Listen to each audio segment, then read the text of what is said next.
Good morning, everyone, and welcome into Local 4's 4 Things You Need to Know to Start Off Your Day. Today is Tuesday, March 25th. I am your host, Ian Mason. Let's go ahead, jump into this morning's news. Our top story is in the legislature. They're going to be debating a bill requested by Governor Pillen as part of the committee's priority bills. That committee is the Agriculture Committee. What it does is it basically outlaws cultivated protein. So lab-grown meat would be outlawed under this bill.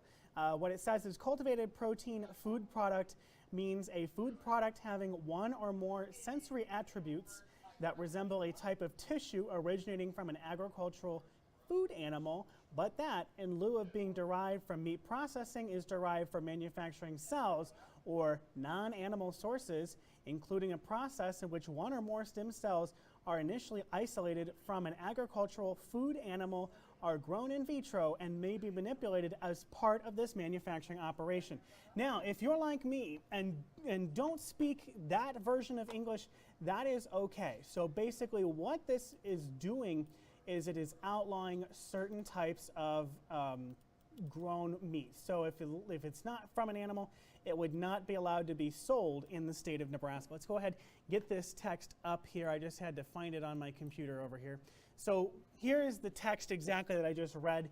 And what it says is that any violation of this, if you were to sell lab-grown meat, if you were to buy lab-grown meat, if you were to do anything with lab-grown meat in the state of Nebraska, as far as the consumption of it or the process and consumption of it, that would be illegal, and it would constitute a deceptive trade practice, and you could be fined under such issue. Let's go ahead and turn to our second story, which is, again, the legislature.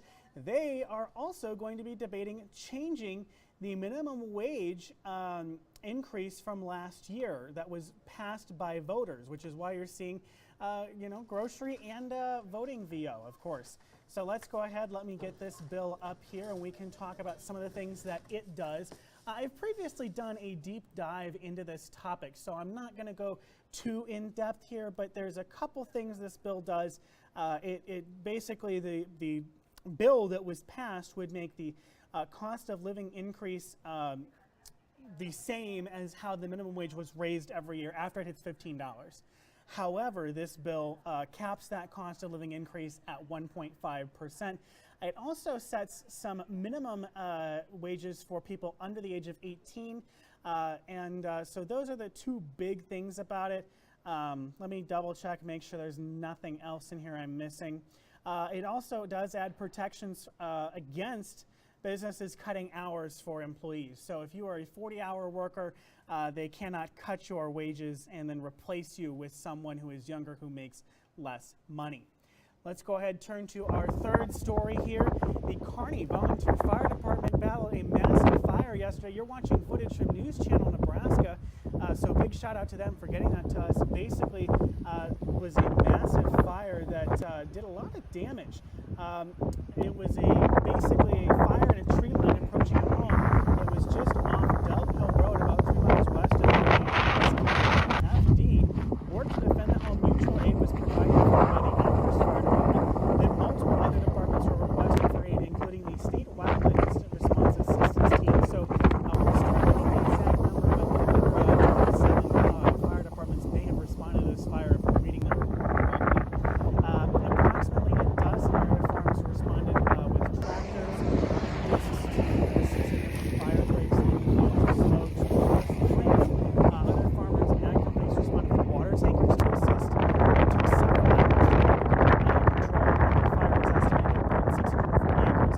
It also did destroy one shop, one barn, and a Kearney Volunteer Fire Department brush truck.